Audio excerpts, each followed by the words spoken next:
Hello बच्चों, let's see this question. The question says, explain in detail why do we need a constitution? हमें constitution या संविधान की जरूरत क्यों है, इसको एक्सप्लेन करना है. So the answer is constitution lays out certain ideals that form the basis of the kind of country that we as a citizen aspire to live in. Our constitution tells us the fundamental nature of our society. It helps to serve as a set of rules and principles that all persons in a country can agree upon as the basis of the way in which they want the country to be governed. देखो, अब constitution में क्या है, सबसे पहले तो कुछ basic idols दिए गए हैं जिनके बेसिस पर हमारी कंट्री बनी है. और ये आइडल्स किस बेसिस पर डाले गए हैं, तो हमारे देश के जो सिटीजन्स हैं वो किस तरीके से उस देश में रहना चाह रहे हैं, क्या क्या चीजें वो चाह रहे हैं, उनके बेसिस पर ये आइडल्स डिसाइड किए गए. जैसे देखो, हमारे देश में एक मेजर सेक्शन ऑफ पॉपुलेशन ऐसी है कि जो गरीब है, पॉवर्टी में है.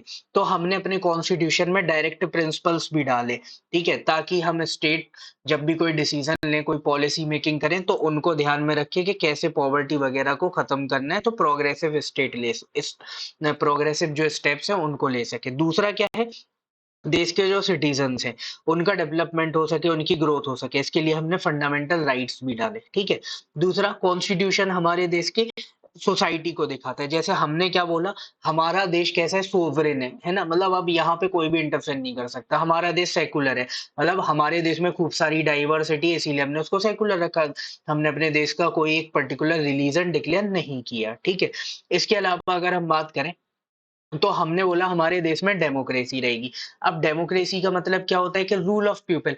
अब रूल ऑफ पीपल में हर किसी से अगर आप डिसीजन लेने जाओगे तो हर किसी के अलग अलग डिसीजन होंगे, एक टाइम पे सब एग्री नहीं हो सकते. तो हमने बोला कि हम क्या करेंगे, इलेक्शन का सिस्टम अपनाएंगे, रेगुलर टाइम पे इलेक्शंस होंगे, उनके थ्रू हम अपने रिप्रेजेंटेटिव सिलेक्ट करेंगे. वो हमारे रिप्रेजेंटेटिव कहाँ जाएंगे, तो वो जाएंगे लोकसभा और राज्यसभा में.